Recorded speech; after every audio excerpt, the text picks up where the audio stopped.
Listen up, if you or someone you know is planning a trip to Europe next year, travelers will need to apply and pay for a permit beforehand, no matter the length of their stay. This will be an entry requirement to visit 30 countries that include France, Spain, and Portugal, plus Italy. Joining us this morning for more on what it means for travelers is the director of the Ted Rogers School of Hospitality and Tourism Management, Frédéric Dimanche. Good morning. Good morning. So what is behind this change for tourists?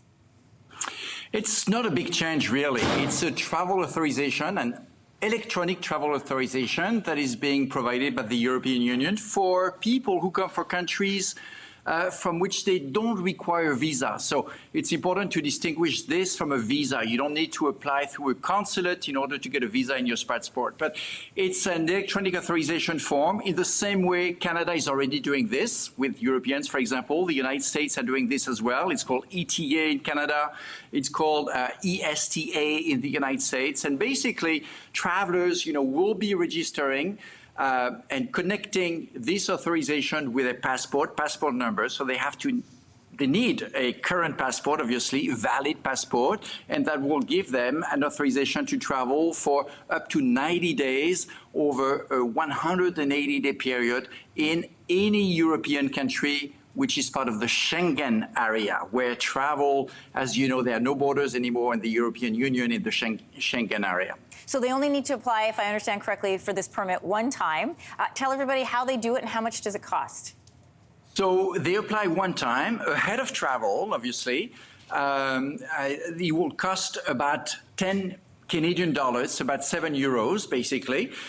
So when you apply, you can do it online with your computer or, through an app that you get on your phone, and you will enter some information about who you are, obviously, your identity. And what's important is that you must link it to your passport number. And when you travel, you will have this travel authorization, which will be connected as you travel with your passport number. So it should be pretty easy. And once you have it, you don't need to apply multiple times. If you do several times to Europe, it will be valid multiple times in a period of 3 years. And for a period of 3 years, so people have to apply for it before they leave, but they will need it because they will not be able to enter the country without it. Why has this all of a sudden been introduced to various countries? Is it a way for them to have, more money? Have things changed? Is it a security reason? Well, it's mostly, as you know, security reason. I mean, we've increased security for international travel ever since the 2001 bombing in New York. You remember that? And increasingly, the countries have introduced more control of who comes in and who comes out, basically. So it's not really a way to make money from the countries. In fact, whether it's the US or Canada, the European Union, the cost of applying for this authorization is very similar. It's about $7 to $10. But it's really to get some information about the travelers.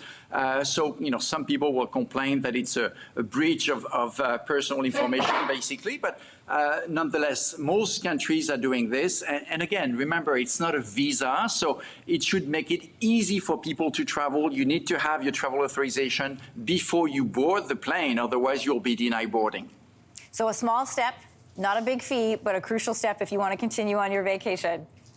Absolutely. Don't forget it if you want to travel to Europe, any country of Europe. Frédéric Dimanche, thanks so much for coming on this morning.